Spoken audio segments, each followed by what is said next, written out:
Hi guys, Cosplay Lane here. I know I just made a video about Anime Expo, but I did want to make a short video just talking about what happened on day one, before I forget what just happened on day one. But I was there on day one. I had already picked up my badge one day prior, and I was in line to actually enter the con. And let me give some background about what happened on this day that a lot of people are pissed off about. So, background story really fast. Phoenix Comic-Con, there was a possible terrorist attack that was stopped where someone was possibly going to attack another person there. It was, I think, a Power Ranger that was going to be targeted. The person brought live guns and live steel to the event to hurt this other person. I don't know all the information, but he was arrested, and it was pretty much a big issue. He had threatened him on Twitter, all this sort of stuff. But even though Comic-Con is not related to Anime Expo, they are both conventions, and safety is kind of in the air. Everyone's tips of their tongues, everyone's talking about safety when it comes to conventions. Anime Expo is not banning weapons like Phoenix Comic-Con did. So Anime Expo was still allowing weapons. They just, had to be peace bonded at a weapons check. Now let me talk about what happened day one of Anime Expo.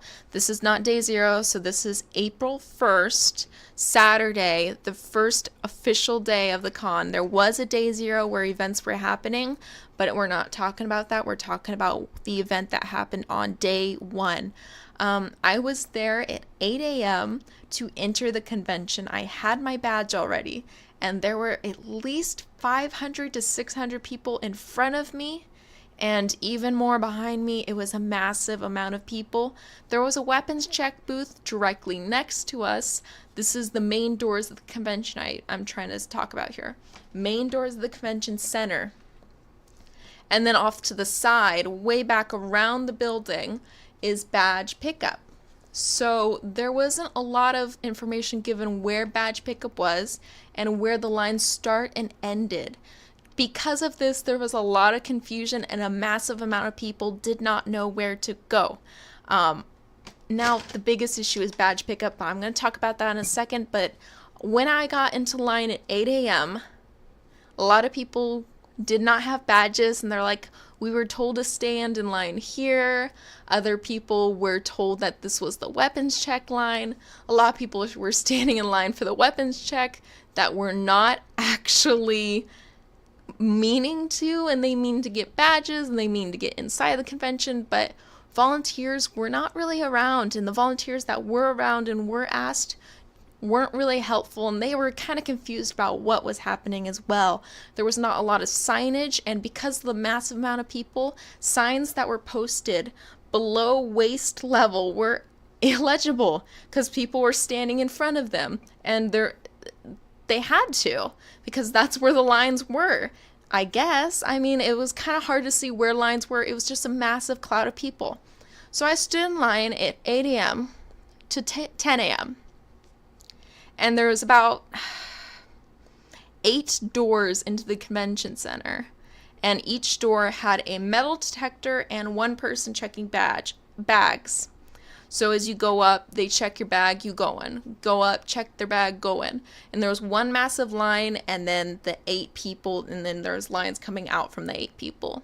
Now, even though I stood in this line for 2 hours, we barely moved. We maybe moved, hold on, I can give a feet estimate. I probably moved about 40 feet in 2 hours to get through this line. It was going by extremely slow, and I still had at least 500 people in front of me. It was really, really bad. And at 10 a.m., they stopped checking bags. Now, I know this because I was there. They stopped checking bags, and people were just walking through. And the bag people were just like, go, go, go, go. So they had stopped checking bags completely, and I had this massive bag. I could easily hide, a gun, a knife, taser in there. I didn't, obviously, but I could have. And because they had stopped checking bags, there would be none the wiser. They had stopped checking bags because the lines were going by so slowly, and people were complaining about the line to get into this is again to get into the convention center is unrelated to badge pickup. Now, later on Anime Expo's Facebook page, they put that line. We are working with the LACC and LAPD to fix it. These days, security is number one. Thorough bag checks take longer. Please stay out of traffic. Now, I understand that they stopped doing bag checks so they can get us in earlier, but they also blamed the lines on bag checks. And they said it was security was number one. It wasn't very awesome. And another thing I'm going to point out, and I kind of feel bad pointing this out because I understand, but I kind of don't. The metal detectors were fake at the con. They never went off. People brought metal through. They were either off, fake, or not plugged in. Now, I saw them actually be plugged into some electrical outlet, but every single one of them was not functioning properly. You could have brought any sort of metal through and they would have not gone off.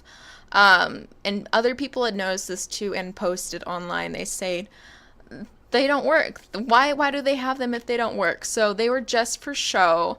Again, if Anime Expo thought it was security was number one and we have to stay in line because of security, why don't you even have working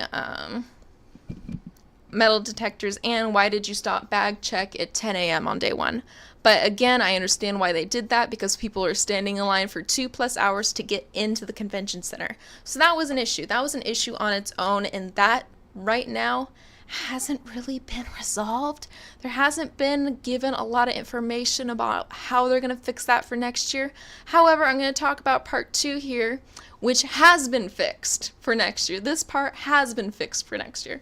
Badge pickup. I was not there because I picked up my badge early. However, people got into line to purchase and pick up their badges,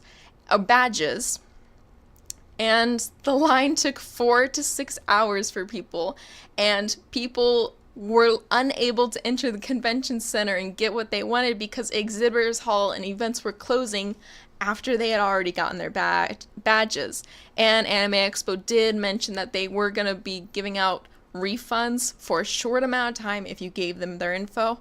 I don't know much about that, so I'm not going to talk about that, but it was a big issue. Anime Expo has fixed that issue for next year. All badges are going to be mailed out unless they are day one badges bought at the site or outside the US and Canada. They still have to pick up their badges. And that's going to cut down so many lines for badge pickup. So they have fixed that issue. However, they have yet to comment about how they're going to fix the issue to enter the convention.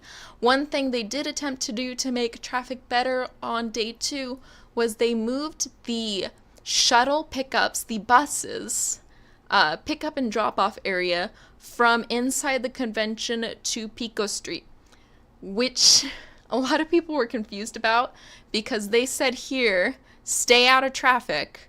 But they moved the shuttles from inside the convention center where it's blocked off traffic, so there's no traffic, to Pico Street, which is open traffic. So it's a little confusing about why they did that. That particular shuttle area was not near any lines and it was not near any traffic. So why did they move it?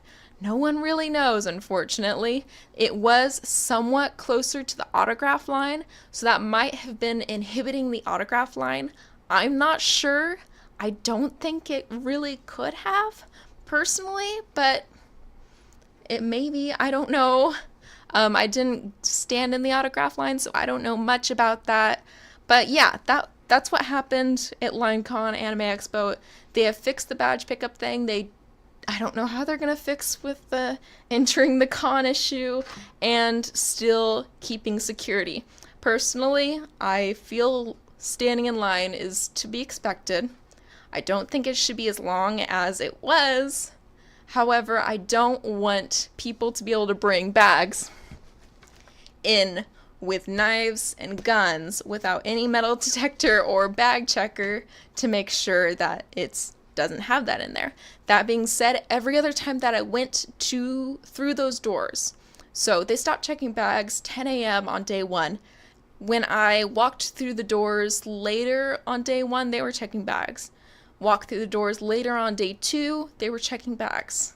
Day 3, checking bags. So they did stop only once when I was there. So I kind of want them to check bags, but I also maybe was thinking they should open more doors so there's more entrances. They can also check bags earlier. They can also limit the amount of bags you can check in. They can also have working metal detectors. I mean, there's a couple different things they can do there, but they have at least fixed the big issue that caused that big refund, which was the badge pickup. Anyways, guys, I am rambling. Thank you so much for watching, and I will see you in the next video. Bye bye!